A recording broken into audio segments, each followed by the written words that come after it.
Hello pupil teachers, welcome back to the channel.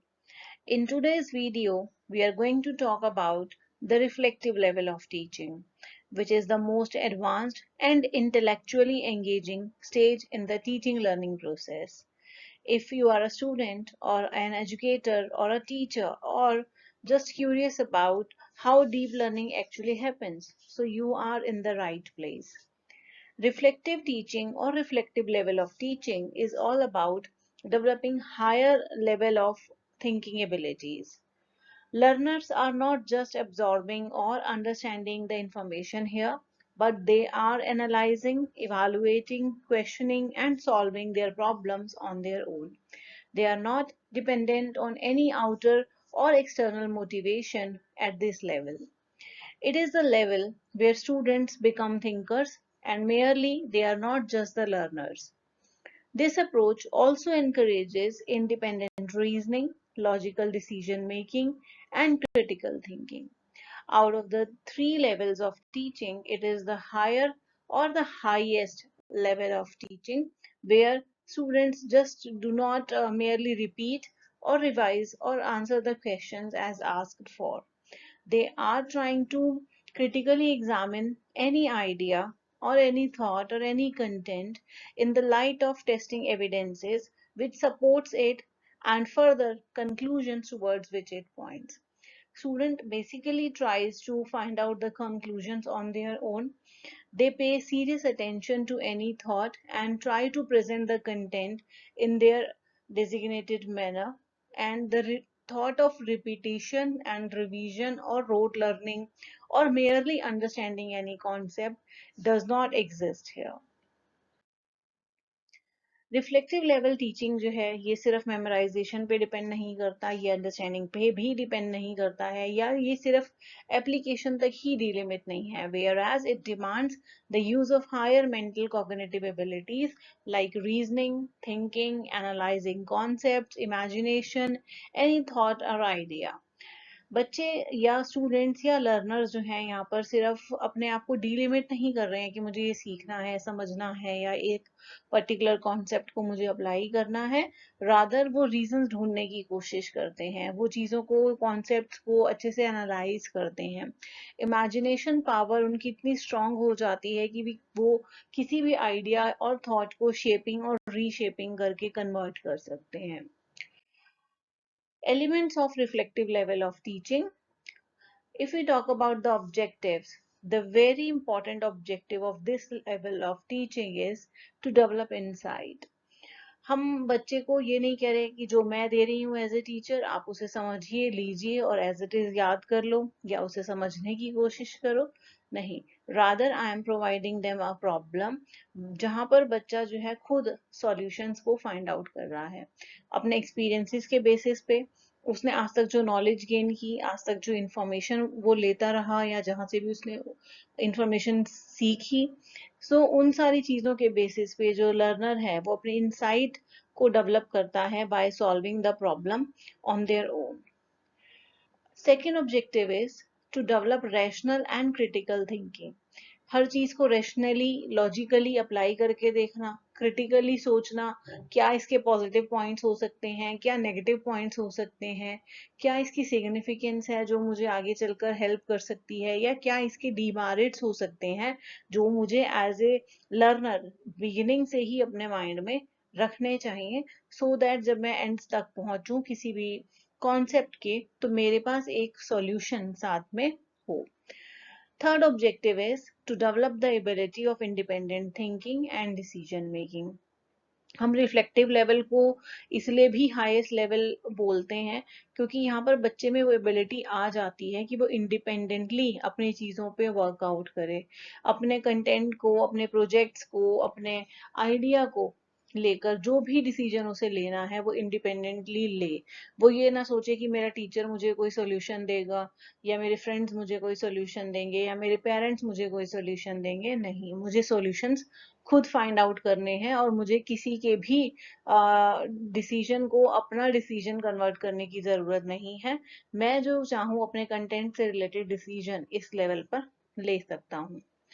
Nature of subject matter की अगर हम बात करें तो यहाँ पर सब्जेक्ट मैटर अनस्ट्रक्चर होता है comparatively to other two levels, और ओपन एंडेड भी होता है, वेयर द स्टूडेंट और the learner is quite free to take the content और take the subject matter from anywhere. वो डिलिमिट नहीं है सिर्फ टेक्स्ट बुक्स तक या कुछ स्पेसिफिक रेफरेंस बुक्स तक, उसके पास एक तरीके का स्टोर हाउस है इंफॉर्मेशन का। वो जहां से भी चाहे अपने सब्जेक्ट मैटर के लिए इंफॉर्मेशन को रिटेन या रिटेन कर सकता है। सब्जेक्ट मैटर जो है यहाँ पर वो ज्यादातर प्रॉब्लम से कंसर्न्ड होता है rather than the subject. Topic क्या है, सब्जेक्ट क्या है, वो तो एक चीज है, लेकिन मेरे टॉपिक की क्या क्या रिक्वायरमेंट्स हैं, क्या बेनिफिट्स क्या डिमेरिट्स हो सकते हैं, क्या क्या उसकी प्रॉपर्टीज हो सकती हैं, तो वो सारी चीजों से रिलेटेड जो भी डिसीजन है सब्जेक्ट मैटर पर, वो स्टूडेंट जो है या लर्नर जो है वो खुद से लेता है। Third objective is teaching learning process. Teaching learning process की अगर हम बात करें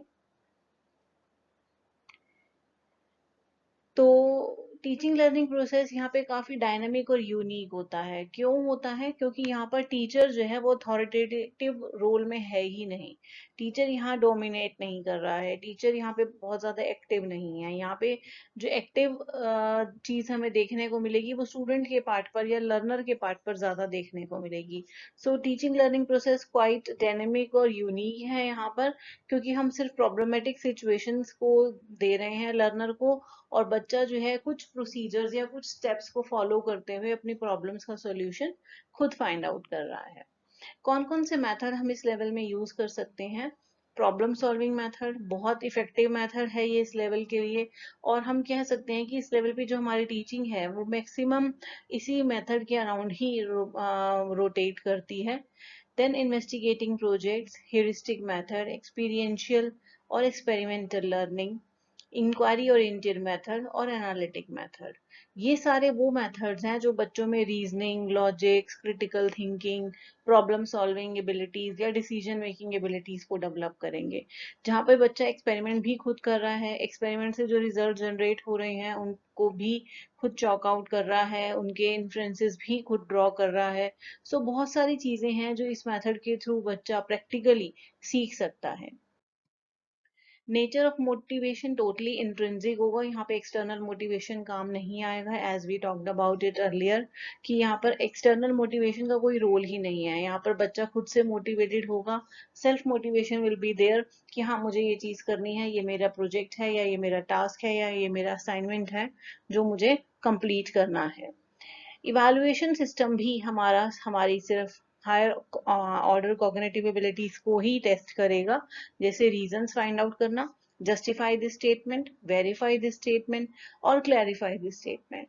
सो रीजनिंग बहुत जरूरी है यहाँ पर चेक करना कि बच्चा क्या रीजन किस कॉन्टेक्स्ट में दे रहा है, उसकी क्रिएटिविटी क्या है, किस तरीके से उसने अपने आइडियाज को प्रेजेंट किया है या रिप्रेजेंट किया है, ओरिजिनली थिंकिंग है या नहीं है या कॉपी पेस्ट कंटेंट है, प्रॉब्लम कैसे सॉल्व की, कैसे सॉल्यूशन तक पहुंचा, कितने स्टेप्स फॉलो किए, और क्रिटिकली उसने चीजों को कैसे एनालाइज किया। तो इन सारी चीजों को ध्यान में रखकर ही हमें इवैल्यूएशन जो है बच्चे का यहाँ पर करना है। टीचर का रोल, जैसे हमने बात की थी कि यहाँ पे टीचर बिल्कुल भी डोमिनेट और अथॉरिटेरियन रोल में नहीं होगा। टीचर का काम यहाँ पर सिर्फ और सिर्फ डायनामिक एटमॉस्फेयर मेंटेन करके रखना है क्लास के अंदर, जो डेमोक्रेटिक होना चाहिए, जहाँ पे स्टूडेंट का इन्वॉल्वमेंट बहुत ज्यादा होगा और टीचर का इन्वॉल्वमेंट कम होगा। अगर इसको सिंपल वर्ड्स में हम समझें तो टीचर का काम है सिर्फ प्रॉब्लम देना, प्रॉब्लम का क्या सॉल्यूशन निकलेगा, कैसे निकलेगा, कैसे उस सॉल्यूशन तक पहुंचना है, ये सारी चीजें बच्चा खुद से करेगा। जो लर्नर है वो यहाँ पे बिल्कुल भी पैसिव लिसनर नहीं होगा, वो एक्टिव लर्नर रहेगा बिल्कुल। और जैसे जैसे वो अपनी प्रॉब्लम के सॉल्यूशन तक पहुंचेगा वैसे वैसे वो सारी कॉग्निटिव एबिलिटीज को डेवलप कर चुका होगा तब तक। जितने भी इनिशिएटिव्स लेने हैं, जितने भी डिसीजंस लेने हैं अपनी प्रॉब्लम से रिलेटेड, वो सारी चीजें बच्चा खुद से कर रहा है। टीचर किसी भी तरीके की हेल्प यहाँ पर बच्चे की नहीं करता। एडवांटेजेस की अगर हम बात करें तो ये सबसे ज़्यादा थॉटफुल मोड ऑफ ऑपरेशन है। सबसे ज़्यादा जो थॉट प्रोसेस डेवलप होती है बच्चों की, वो इस लेवल पर होती है। और इस लेवल पर आकर बच्चा जो है एक ऐसे थॉट प्रोसेस में इन्वॉल्व हो जाता है जहाँ पर वो डिपेंडेंट नहीं है, जहाँ पर वो इंडिपेंडेंटली सीख रहा है, किसी तरीके की कोई बाउंडेशन या कंट्रोल उसके लर्निंग के ऊपर नहीं होता। लर्नर सेंटर्ड अप्रोच है, क्योंकि सारी की सारी जो टीचिंग है वो बच्चे के आसपास घूम रही है, बच्चे को ध्यान में रखकर प्रॉब्लम्स दी जा रही हैं, बच्चे की एबिलिटीज को ध्यान में रखकर टास्क दिए जा रहे हैं। तो सारी चीजें जो हैं वो लर्नर सेंट्रिक हैं। इस लेवल पर हम हाईली प्रॉब्लम सॉल्विंग एबिलिटी बच्चों में डेवलप कर सकते हैं, क्योंकि हमारा काम as a teacher just to provide the problem, बच्चा क्या प्रॉब्लम के साथ कैसे आगे बढ़ रहा है, कैसे सॉल्यूशन फाइंड आउट कर रहा है, वो सारी एबिलिटी जो है वो बच्चे में अपने आप इस लेवल के अंदर डेवलप हो जाती है। It is also useful for gifted children, जो सुपीरियर्स हैं, जो अबव एवरेज हैं, जो बहुत ज्यादा गिफ्टेड या जीनियस बच्चे हैं, उनके लिए ये लेवल बहुत अच्छा है, क्योंकि वो अपनी एनर्जी को यहाँ पर चैनलाइज कर सकते हैं in a right direction. It provides maximum flexibility, जब भी जहां भी लगे, जिस स्टेज पर भी लगे कि ये काम मुझे ऐसे करना चाहिए, या अब ये सोल्यूशन जो है मुझे लग रहा है शायद मेरी प्रॉब्लम के लिए ठीक नहीं है, then you need to change your direction. तो वो फ्लेक्सिबिलिटी इस लेवल पे हमें बहुत अच्छे से मिलती है। वेयर एज जो बाकी के हमारे दो लेवल्स हैं वहां पर हम फ्लेक्सिबिलिटी नहीं रख सकते, क्योंकि वहां पे टीचर हाईली एक्टिव होता है। सेल्फ मोटिवेशन है, ये हमने बात की कि इंटरनली मोटिवेशन जो है ये बहुत ज्यादा यहाँ देखने को मिलेगा, कि टीचर को बोलना नहीं पड़ेगा, पेरेंट्स को बोलना नहीं पड़ेगा कि टास्क कंप्लीट करो या असाइनमेंट कंप्लीट करो। बच्चा खुद से उन सारी चीजों को कंप्लीट टाइमली कंप्लीट करने की कोशिश करेगा। डेवलपमेंट ऑफ क्रिएटिविटी, ओरिजिनल रहना, फ्लेक्सिबल रहना, फ्लुएंट रहना अपने आइडियाज को लेकर, अपने थॉट प्रोसेस को लेकर, वो बहुत ज्यादा होगा, क्योंकि प्रॉब्लम यूनिक है, सॉल्यूशन यूनिक होगा। हर बच्चे के पास अलग प्रॉब्लम है और उसका सॉल्यूशन भी वो अपने एक्सपीरियंस, अपनी नॉलेज के बेस पर अलग ढूंढ रहा है। सो डेफिनेटली क्रिएटिविटी लेवल जो है बहुत ज्यादा यहाँ डेवलप करेगा, और हर बच्चे में अलग क्रिएटिविटी हमें देखने को मिलेगी। Disadvantages, it is not suitable for lower classes. इस लेवल को या इस तरीके की टीचिंग को हम मेमोरी या अंडरस्टैंडिंग पे अप्लाई नहीं कर सकते। हम एक अच्छी एज के बच्चे से भी एक्सपेक्ट नहीं कर सकते हैं समटाइम्स कि वो चीजों पे रिफ्लेक्शन करे, या चीजों को रिफ्लेक्ट करके अपना थॉट प्रोसेस जनरेट करने की कोशिश करे। इट्स नॉट पॉसिबल, क्योंकि ये टाइम बीइंग चीजें हैं, और कंप्लीट जो लर्निंग है या कंप्लीट जो नॉलेज है या इंफॉर्मेशन लेने के बाद ही बच्चा रिफ्लेक्शन वाली स्टेज तक आ सकता है। It is a time consuming process, क्योंकि हर बच्चे की क्रिएटिविटी अलग अलग है, सबकी प्रॉब्लम अलग अलग है। हो सकता है किसी बच्चे को ज्यादा टाइम लगे किसी प्रॉब्लम को सॉल्व करने में या अपने सॉल्यूशन तक फाइंड पहुंचने में। सो काफी टाइम कंज्यूमिंग प्रोसेस हो जाएगा, और समटाइम्स इश्यूज आ सकते हैं करिकुलम या सिलेबस को लेकर इस लेवल पर। This level of teaching is not suitable for the Indian classroom. ये हो सकता है कहीं कहीं पर, क्योंकि जनरली टीचर के ऊपर एक प्रेशर रहता है हमेशा करिकुलम या सिलेबस को लेकर, और उनको सारी चीजें टाइमली कंप्लीट करानी है, बाकी एक्टिविटीज भी देखनी है।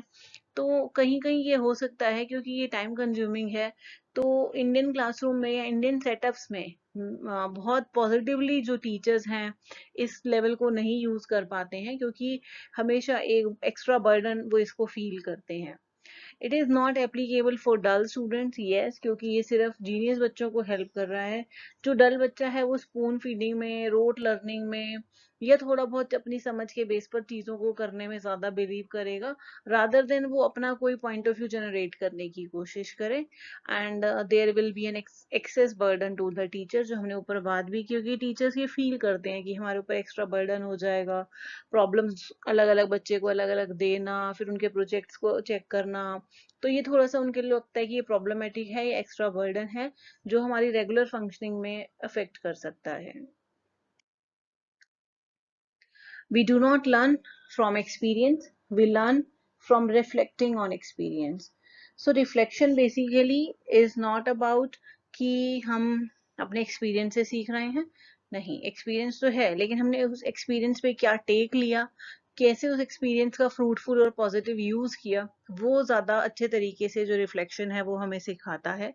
At this level teacher is not the sage on the stage, but the teacher is the guide on the side. So encourage open-ended discussion in the classroom, so that as a teacher you can provide a wonderful reflective experience to your students. Thank you so much for watching. If you find this helpful, do not forget to like, share, and subscribe for more educational insights.